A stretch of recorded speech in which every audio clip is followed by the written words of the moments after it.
नमस्कार विद्यार्थी मित्रांनो, द विनर अकॅडमी मध्ये तुमचं स्वागत आहे। मी धीरज कुमार।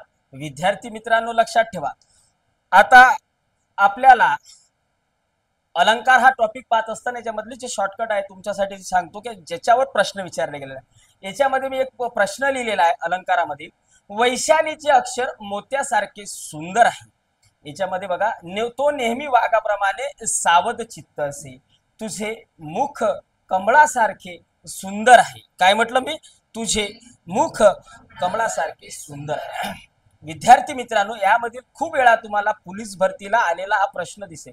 खूप वेळा तुम्हाला हा एमपीएससी असेल, तुम्हाला सांगतो सरळ सेवा असेल, अशा खूप साऱ्या परीक्षा आहेत ज्याच्यामध्ये मराठी व्याकरण आपल्याला विचारल्या जाते। त्याच्यानंतर तुमचं याच्यामध्ये तुम्हाला याला वैशालीचे अक्षर आहेत, हे तिन्ही जे मराठीचे प्रश्न आहेत हे तुम्हाला दिसून आले, हे विचारल्या गेलेले आहेत विद्यार्थी मित्रांनो। परंतु याला कमी वेळात कमी टाइम मध्ये कशा प्रकारे शॉर्टकट मध्ये लक्षात ठेवायचं हे तुम्ही आपण आज बघूया।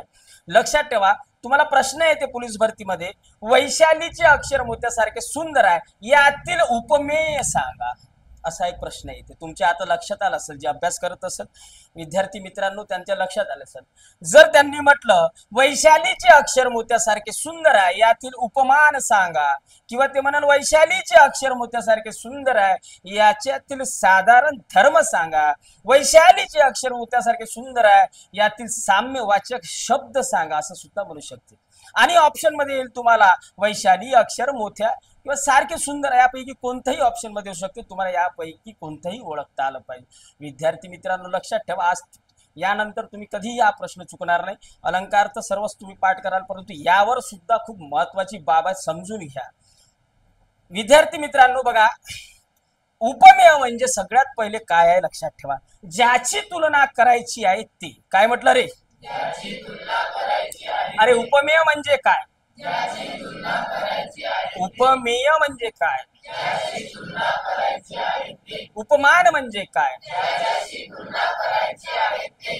साधारण धर्म म्हणजे काय? साम्यवाचक शब्द म्हणजे काय?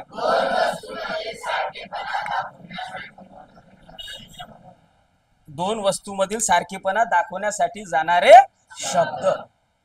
यासाठी तुम्हाला याची जे समोरची डेफिनेशन, छोट्या छोट्या डेफिनेशन आहे, या पाठ पाहिजे, लक्षात पाहिजे, प्रश्न आल्याबरोबर हे समजायला पाहिजे। खूप विद्यार्थी याच्यामध्ये हे विसरून जाते की याच्यामधलं हे डेफिनेशन पेपरला प्रश्न आल्यानंतर या सगळं विसरून जाते। पण आताच ह्या चांगल्या प्रकारे पाठ करून घ्या विद्यार्थी मित्रांनो। लक्षात ठेवा, उपमेय म्हणजे ज्याची तुलना करायची आहे ते। काय म्हटलं रे मी?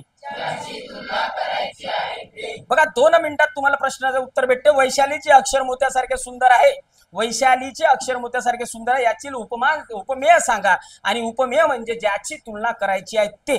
मग आता मला एक सांगा, वैशालीचे अक्षर मोत्यासारखे सुंदर आहे, मला सांगा याच्यामध्ये कोणाची तुलना चालू आहे? अक्षराची। कोणासोबत आहे? ज्याची तुलना करायची आहे ते। काय म्हटलं मी? ज्याची तुलना करायची आहे ते। मग मोत्यासोबत कोणाची तुलना होत आहे? अरे उपमान काय आहे? अरे उपमान काय आहे? उपमान काय आहे? लक्ष ठेवा, ज्याची तुलना करायची आहे ते। उपमेय म्हणजे काय? अरे उपमेय म्हणजे काय? आणि उपमान म्हणजे काय? ज्याच्याशी तुलना करायची। कोणासोबत करून राहिले? कोणासोबत? बरं, मोती काय आहे मग? अरे मोती काय आहे? आणि उपमेय काय आहे? उपमेय म्हणजे काय? उपमान म्हणजे काय? बरं, याच्यातलं उपमेय काय आहे मग? उपमान काय आहे? आता साधारण धर्म तुम्हाला याच्यातला ओळखायचा असेल। साधारण धर्म म्हणजे काय? दोन वस्तू असणारा सारखेपणा। अरे दोन वस्तूमध्ये असणारा सारखेपणा।